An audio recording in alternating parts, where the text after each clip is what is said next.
Welcome everyone to the video, and today we're looking at what if civilization started over do human scenario.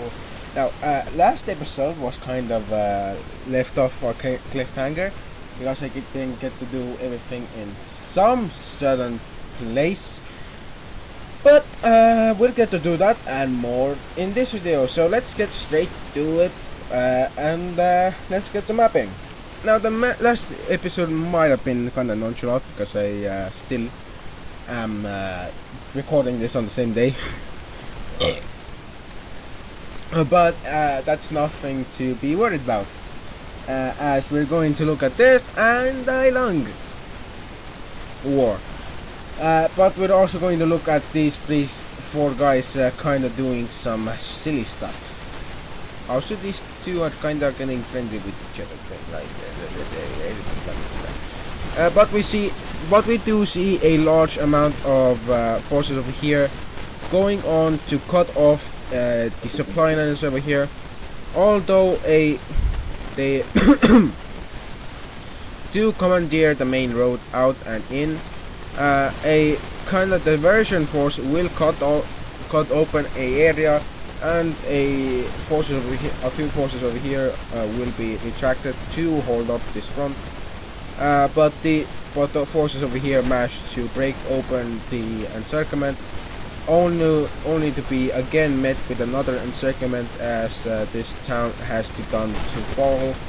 And quickly we do see that after these guys just get mere kilometers away, they see how it fell and decide to pull back. Although this was their worst decision yet, as the pullback allowed for these guys to capture more interior territory, and that just caused them to kind of gain the upper hand. And as we can see, the upper hand has been taken, and over 1, 2, 3, 4, 5, 6 of these villages have been taken over, and surprisingly 8 from the Red Nation has come in, and it's in the form of volunteer troops. And quickly this town over here falls, with these islands also being occupied for some reason. They weren't. These islands are also occupied, with this island being fully occupied through means of extreme transportation. But we do see that after a large amount of rebellion and a large amount of fighting, eventually the rebels win the rebellion's fight for independence, and we quickly see that independence will be granted with heavy wins for the rebels, and heavy losses for the loyalists. And as we can see, the heavy losses have included them losing a lot of their port territories and being reduced to what was just a fraction of the size at some point. They do manage to hold on to a bit of land, but as we can see, they still hold on to a significant amount of population over here. And yeah, as we can see of this, I'm gonna outline it here. This over here has to be its own thing for a bit, as it seeks to make itself quite of a different entity.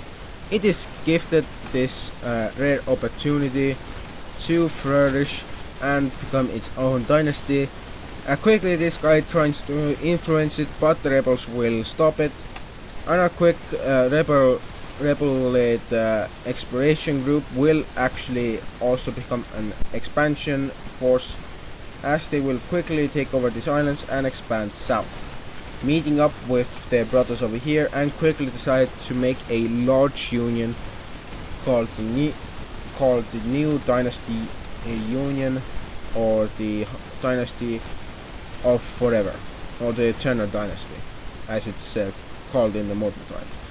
And as we can see, the Eternal Dynasty is quickly very large. It grew to be quite large, in fact, and from its quickly discovered potential, it managed to do a lot.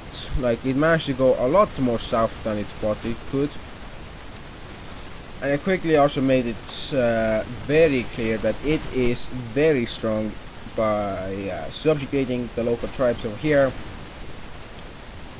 and doing basically a lot to subjugate enemy tribes that weren't on their side and didn't want to be on the side, but they just had to take them. And as you can see, this has caused them to become one of the largest nations over here. News of nations have reached Taiwan, although the Taiwanese do make their own nations.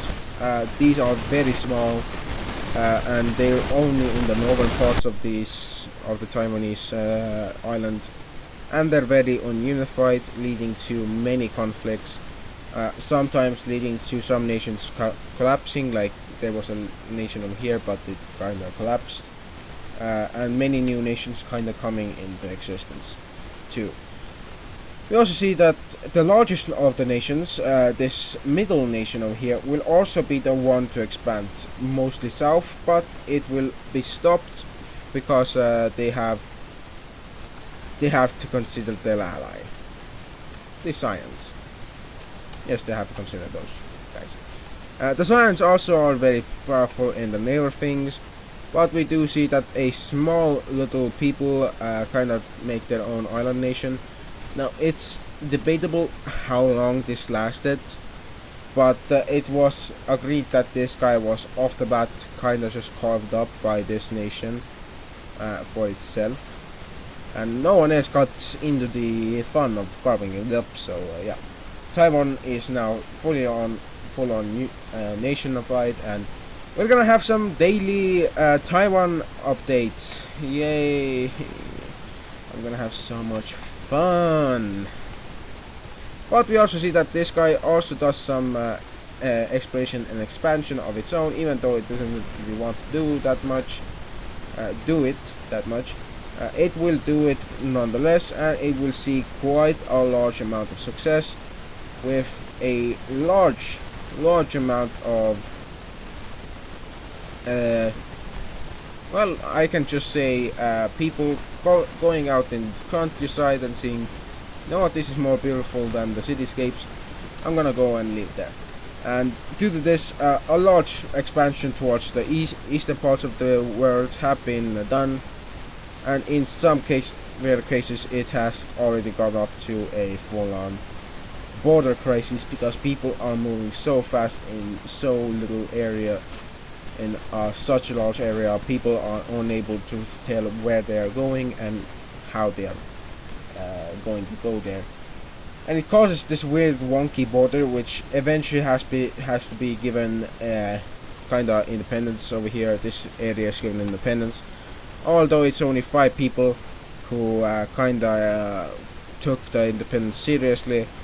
It just kind of fell apart. It didn't have the food infrastructure nor the capabilities associated with the nation to survive, and it didn't have even farms set up by the time, and the only one who could feed them at the time was the nation itself. So quickly we see that it fell.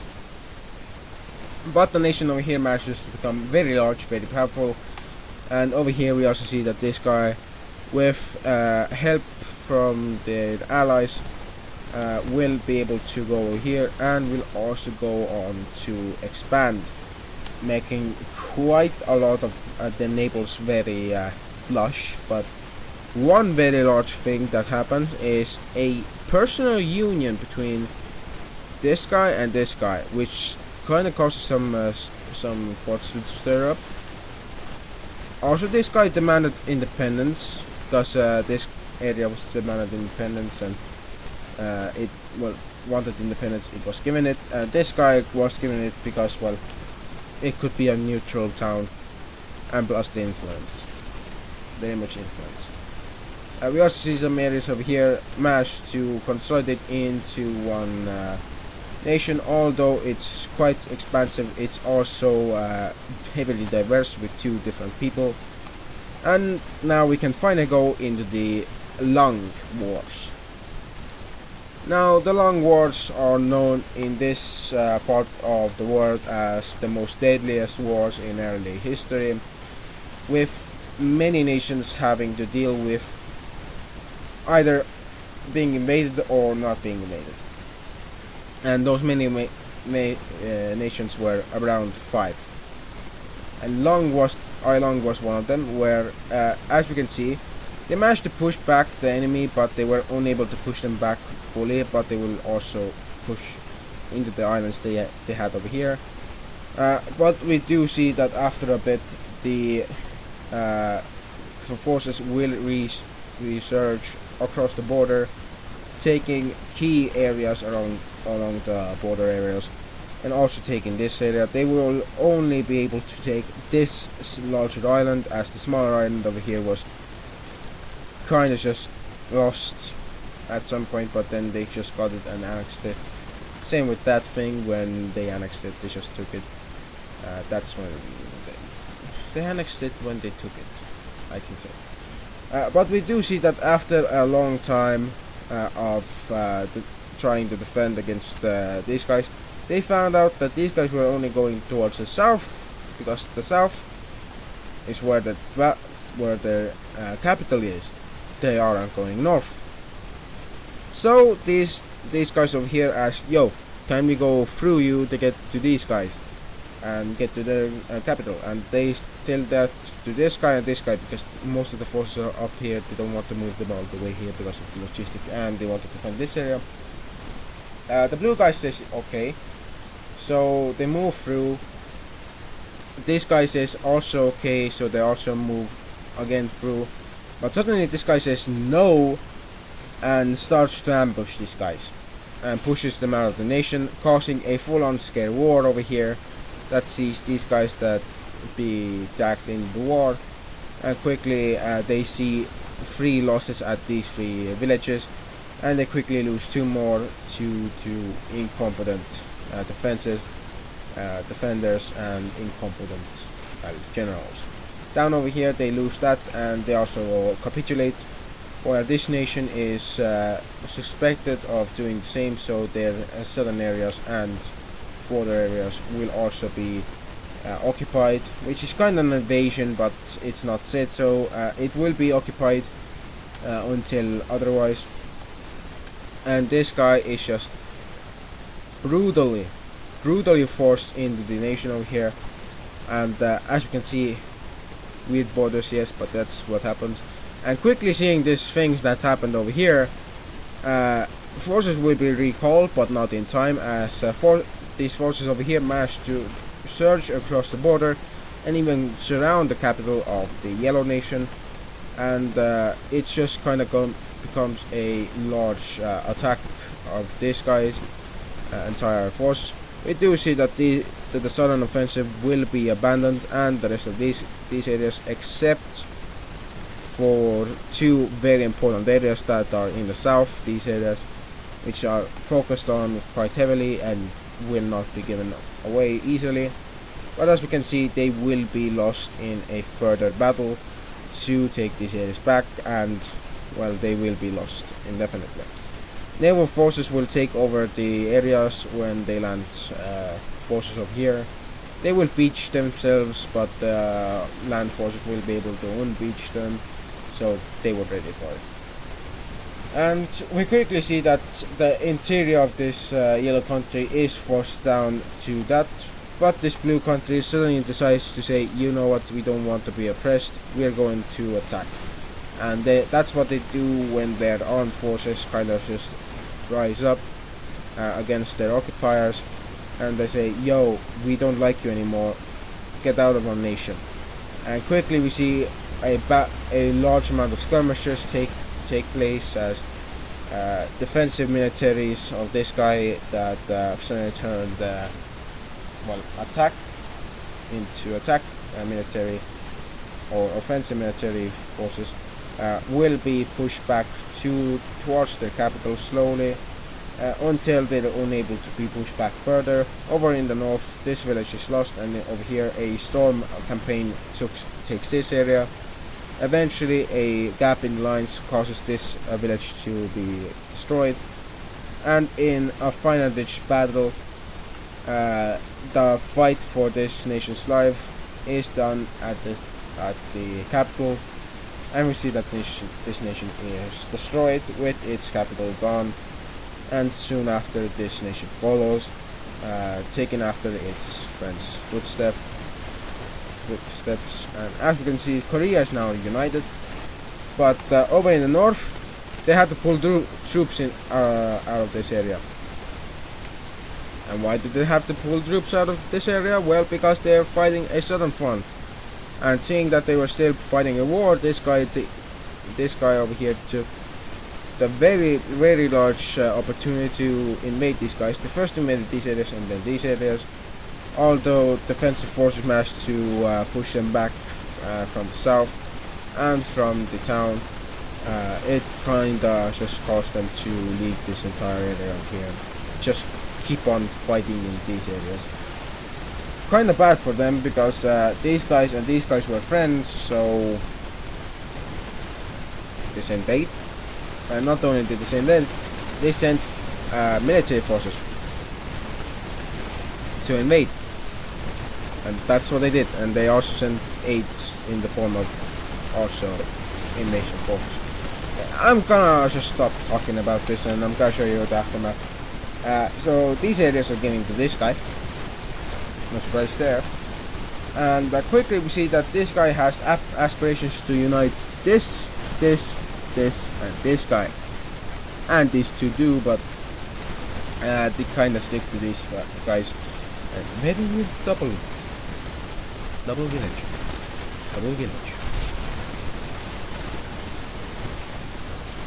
So we see that they will do so when they kind of just ask these guys to join them or be full on taken over, which is kind of weird,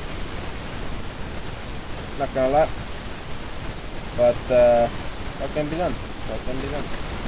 And we quickly see that after around 15 days, the invasion forces launched an attack. And quickly we see many villages fall, and the Pink Nation was like ready for it, but they only were ready in certain villages on their capital. So they were able to hold out over here in northern villages, but the capital kind of fell, and after that they kind of lost all of this.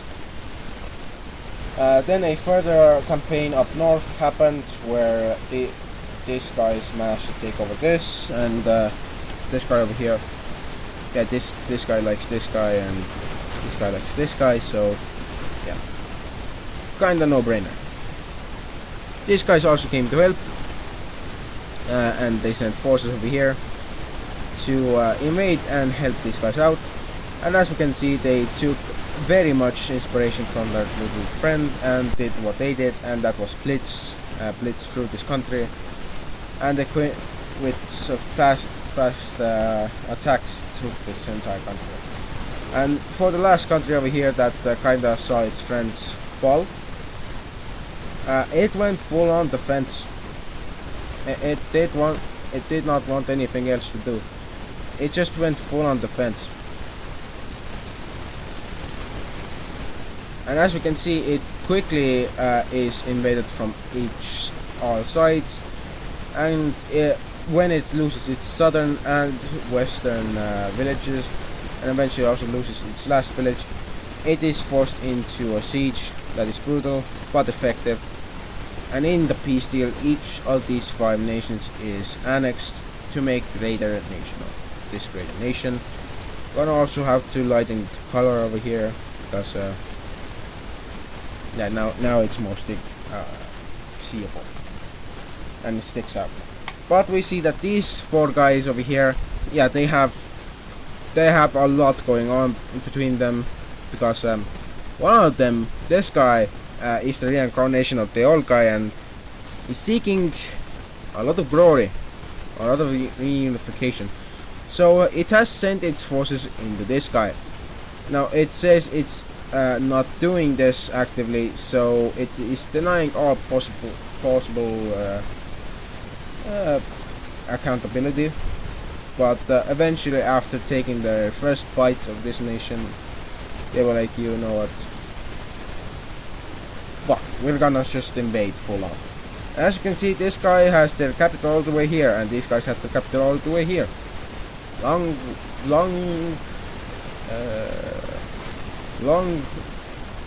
I cannot say that. Long range war. Yeah, long range. And we quickly see that after invasion forces quickly take these two villages, they are all stopped. Every single one of the forces are stopped, except for here where they managed to take a little bit, and also over here where they took a bit. And slowly but surely, the defensive forces managed to start liberating piece by piece their own territory. And it quickly became too costly to hold these areas, so these guys just pulled back a bit. But when they did, the red guy over here in the east was like, yo, I want the piece of the cake, and you guys didn't give me a piece of the cake, so I'm gonna take a piece of the cake.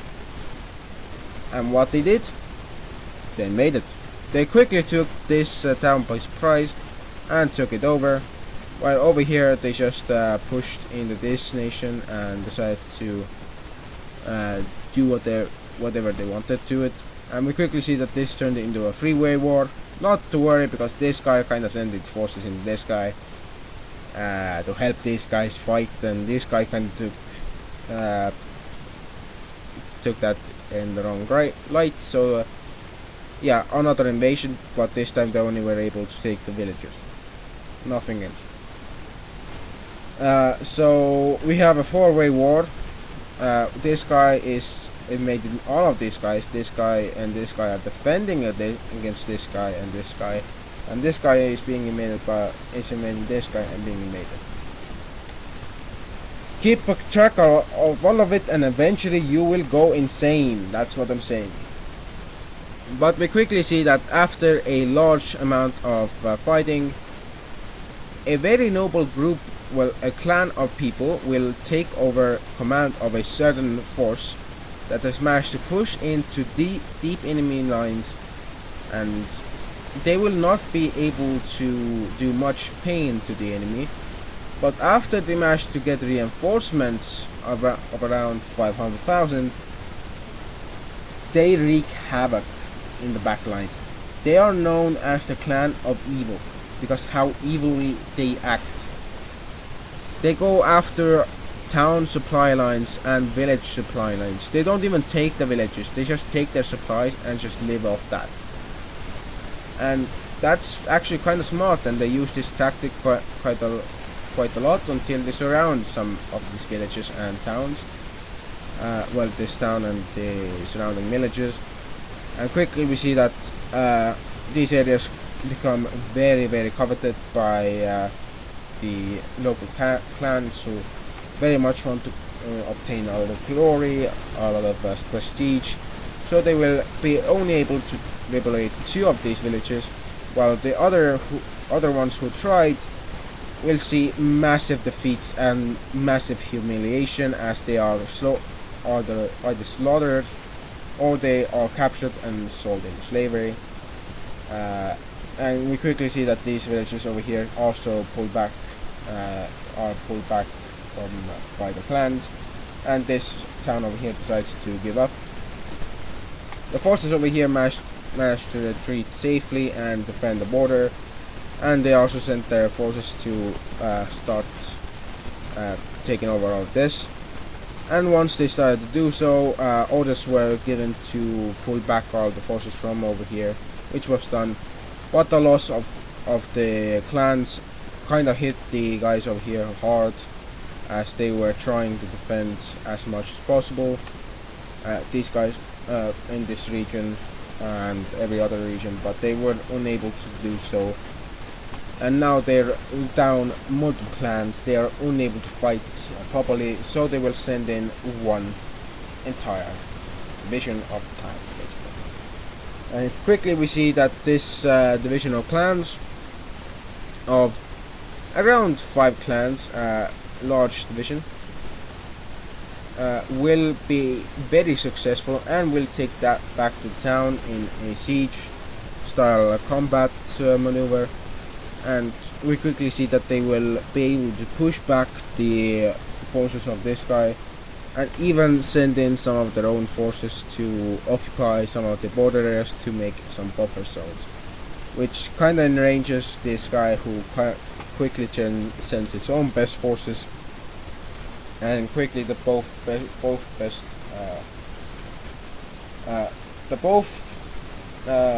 nations, these two nations' best forces meet up in this village and fight for it. And what you guess it, this guy wins. And it kind of just cripples the entire plans for this entire region. And we quickly see that it also causes the, again, encirclement of all this. And quickly we see that not only is this guy's military ineptitude put on full display, they are being invaded from the south. And we quickly see that this guy has been, yes, getting friendly with this guy, but that is so they can use their border and, well, eventually maybe unify to take over this region. And they do so very successfully, and they also ally with this guy, who quickly is like, you know what, we only want some regions and we will just take them and then annex them, which is expected of them, because they really much wanted lands. They would really want retribution for being invaded, and they have problems of their own currently that they need to fix. So yeah, so they invade and they take lands, and that's what they do. And then these guys focus their entire focus on these guys, who are very damn strong, even though they have less towns and all that. These guys have to defend all of their borders, while this guy has to rely on his ally, which is a kind of an ally, and knows that these two won't attack it because this is stronger than both of these combined. So, but after a long siege of this area, it falls, and the last of the leadership is forced to flee into this town over here, which is quickly surrounded, and it's being quickly encircled. But the leadership managed to get out, and the leadership from here is also managed to get out. So they will all meet in a last location to decide what they will do with the nation, and then they decide one thing: if the nation falls, so does their dignity, and they don't want that. So they call in a favor from one nation. As they're being carved up, one nation receives a favor, and these guys are no joke to be dealing with. And quickly see, to them being no joke, the plan was to get someone to attack. Even though they can't get them to attack their southern ally or southern enemy, they can get them to attack the ones that they attack themselves. And this catches the entire forces and everyone over here off guard, as dozens of forces over here just pour in. And not to be outdone, this guy also sends it in its forces, and over here it does the same over here, quickly overwhelming the forces over here with sheer mass and numbers, and it causes just sheer amounts of chaos, and it's just chaos everywhere. But they are stopped around here, and they're finally being pushed back, so they are unable to do much of anything else. And eventually they are also being pushed back over here, and same with these guys, but they are able to hold their forces a bit longer. Eventually, we see these forces will be pushed out, and same over here. Actually, not like that, but yeah. The last of these forces will be pushed out, and we quickly see that when that is done and everything is over, one nation becomes very keen on becoming the very strongest, and that is this Magenta country that sees that if it wants to become the strongest, it not only has to prove it, it has to make political alliances. After much deliberation, a political union is reached that secures both this guy's wealth and this guy's military power.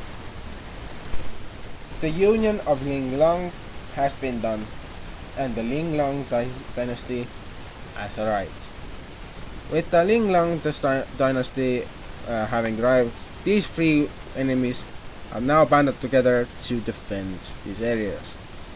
Although these guys all harbor hate towards, well, this guy harbors hate towards these two, these like each other, so they hate this guy is over here, so it's kind of these two who like each other but hate this guy, and this guy hates them equally thing, so yeah, that's kind of so and so.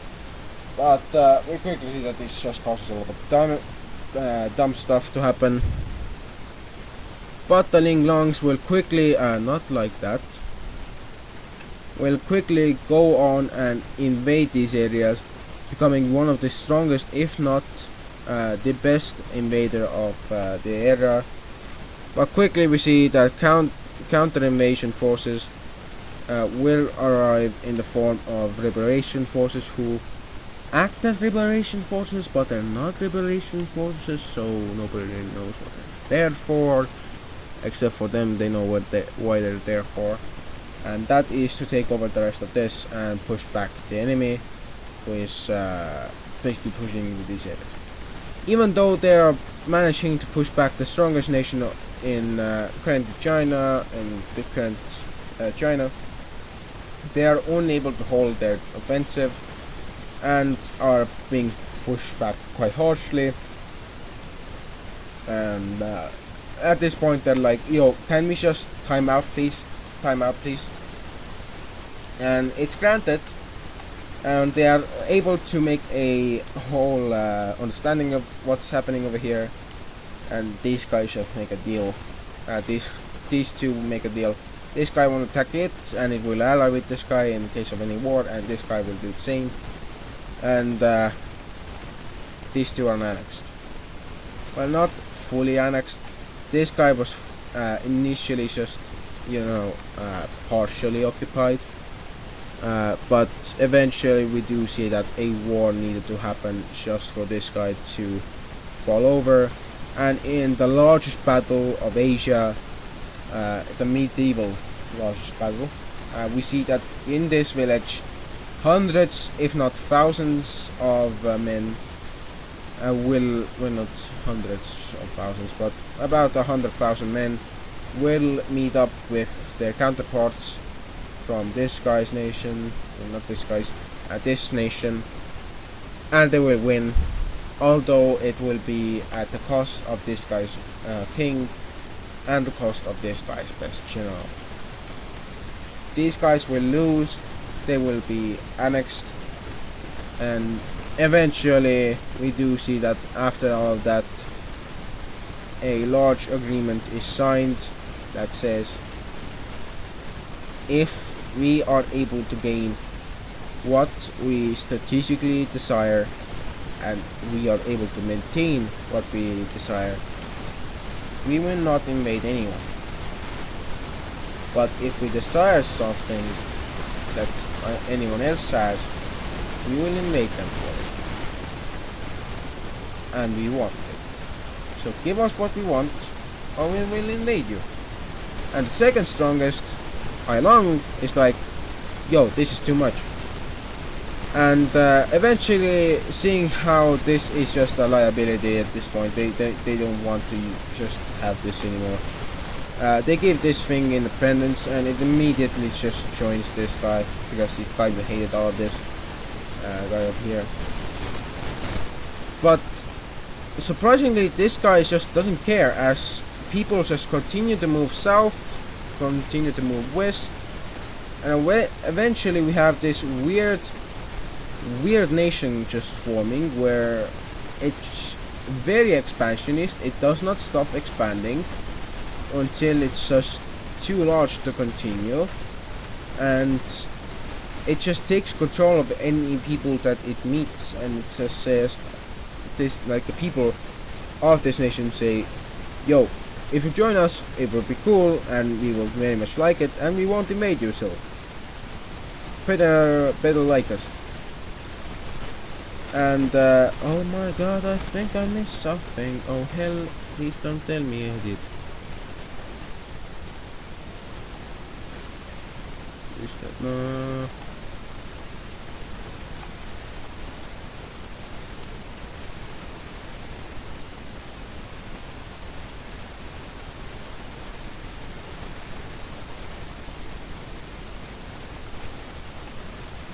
Ah,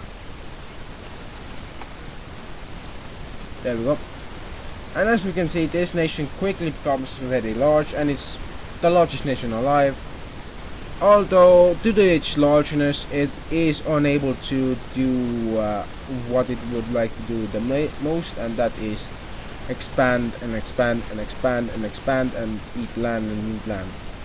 Because otherwise it would just collapse if it did more that. But it manages to squeeze out one, and well, not one but two last exploration parties, and those exploration parties will actually be settlement creators, or people who make settlements, and eventually this will become what is known today as the largest nation alive at the time. And quickly we also see that nations down south will also become a thing, as southern Chinese people actually start to see these guys in a very good light, as southern Chinese in this nation are treated more well than they were ever treated in any other nation. Well, not like this nation does, but very different. It's many different things basically. And we also see that many dynasties of the Southern Chinese variant quickly come into existence, with some even being less than eye-pleasing with their weird borders. Like this guy, this has a very weird borders. It's just like weird exclaves that it kind of has itself. But we see that it is no stranger to doing that, as it kind of has a lot of these things everywhere. And as you can see, it's the same for this guy over here. They just do have like this. This is like the worst border I have ever met, but well, not met, but seen and made. Border gore is hellish, my guys. It is hellish. But as we can see, it at least causes the a lot of stuff to happen. It at least does something, so the plot can move on. But as we can see, further expansions from different people have eventually caused many dynasties to pop up in China and other areas. Quickly we also see that some of these areas will be more coasted than others, and they will unite under a coastal banner, and we quickly see that these dynasties quickly just become, well, I wouldn't say bad, but these two kind of just start beefing because of their weird borders, because people kind of decided weirdly how they would do their borders. But eventually a consensus is reached, and that is we gain access to our exclaves, and you gain access to yours, which creates one of the most horrendous borders I have ever seen. Oh my god, guys, I'm gonna have to unite these guys at some point, not gonna lie. But looking at that being a huge bomb of a time, we're finally gonna go up to our daily this update. Yeah. So the only thing that has happened over here is that Prussia expanded a bit. I'm not kidding, that's the only thing that's happened. Well, you could argue that this land transfer was also kind of a thing to notice, but that's basically everything like that. So yeah, that's everything. And after saying all of that, I think I'm just gonna expand this time. That's who I am, and that's it. I think this is it for this video. Yeah, I'm done. See you guys next episode.